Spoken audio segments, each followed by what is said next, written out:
রাসূল সাল্লাল্লাহু আলাইহি ওয়াসাল্লাম সাহাবাদেরকে নিয়ে একবার বসা, হঠাৎ করে এক সাহাবী এসে বললেন, ইয়া রাসূলুল্লাহ হালাকতু ইয়া রাসূলুল্লাহ, হে আল্লাহর রাসূল আমি তো শেষ।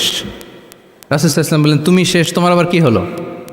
তো সাহাবী বলেন, ওয়াকাআতু আলা ইমরাআতি ফি রমাদান, আমি রমজান মাসে দিনের বেলায় আমার স্ত্রীর সাথে ফিজিক্যাল ইন্টিমেসিতে চলে গেছে, ভুল করে ফেলছে।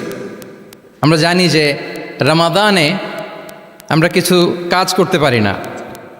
সিয়ামের সংজ্ঞাই হচ্ছে আসওমু হুয়াল ইমসাক আনিল আকলি ওয়া শুরবি ওয়াল জিমাই মিন তুলুইশ শামসি ইলা মিন তুলুইল ফাজরি ইলা গুরুবি শামসি মা আন-নিয়া, মানে রোজা হচ্ছে এটা এমন ইবাদত, সূর্যোদয় থেকে সূর্যাস্ত পর্যন্ত না খেয়ে থাকা, কোনো কিছু পান না করা, এবং দিনের বেলায় বিবাহিতরা তাদের স্ত্রীদের সাথেও ইন্টিমেসিতে যেতে পারবে না। এটা যদি কেউ মেনটেন করে, এটা হচ্ছে সিয়াম।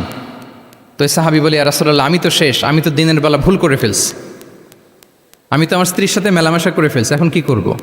তো এটার আবার একটা বড় পেনাল্টি আছে, আপনারা যারা জানেন যে ইচ্ছাকৃত রোজা ভাঙলে কাজাও করতে হয়, কাফারাও দিতে হয়।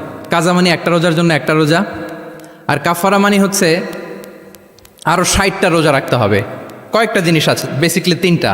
তো রাসূল সাল্লাল্লাহু আলাইহি ওয়াসাল্লাম তাকে বললো যে তোমার তো পেনাল্টি হয়েছে, তুমি তো বড় ভুল করে ফেলছো, তো তোমার কাছে কি এরকম কোনো দাস আছে যেটাকে তুমি আজাদ করে দিতে পারবা, মুক্ত করে দিতে পারবা, তাহলে পেনাল্টি আদায় হয়ে গেল।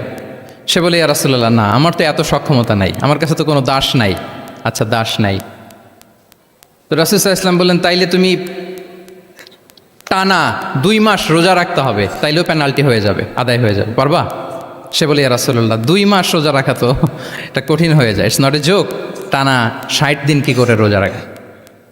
তো রাসূল সাল্লাল্লাহু আলাইহি ওয়াসাল্লাম বললেন, এটাও পারবে না, তাহলে 60 জন মিসকিনকে খাবার খাইয়ে দিতে হবে এজ এ পেনাল্টি। এটা বড় অন্যায় করে ফেলছো, 60 জন মিসকিনকে খাবার খাওয়াবে, এটা পারবা? সে বলে, ইয়া রাসূলুল্লাহ এটাও পারবো না। তাহলে কয়টা অপশন দিয়েছিলেন রাসূল সাল্লাল্লাহু আলাইহি ওয়াসাল্লাম? আওয়াজ করে বলেন তো কয়টা?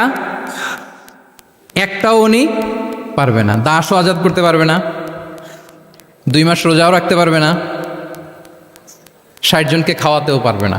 তো রাসূল সাল্লাল্লাহু আলাইহি ওয়াসাল্লাম বললেন, কিছুই যখন পারবে না, কি আর করা, যাও একটু অপেক্ষা করো, দেখি কি করা যায় তোমাকে নিয়ে। তো রাসূল সাল্লাল্লাহু আলাইহি ওয়াসাল্লাম অন্যান্যদের প্রশ্নের উত্তর দিচ্ছিলেন, সময় যাচ্ছে, হঠাৎ করে রাসূল সাল্লাল্লাহু আলাইহি ওয়াসাল্লামের দরবারে এক ঝুড়ি সাদাকার খেজুর আসলো, এক ঝুড়ি।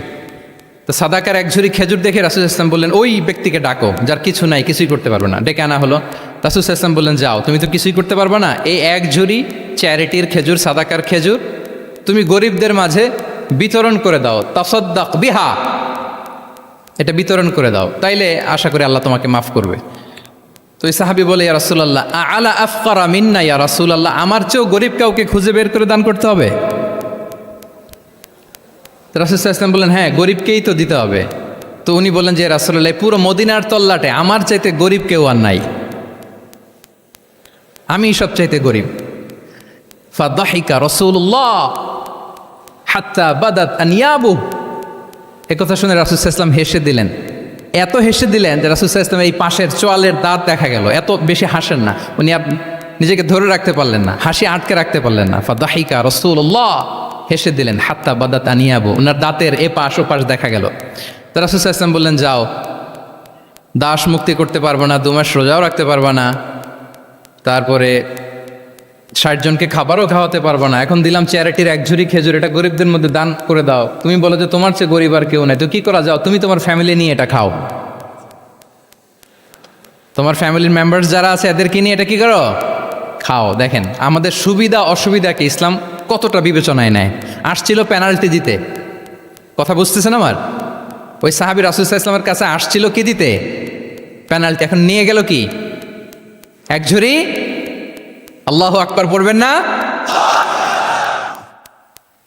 দিস ইজ আওয়ার ইসলাম, যেটা নিয়ে আমাদের প্রাউড ফিল করা উচিত। কি বলেন?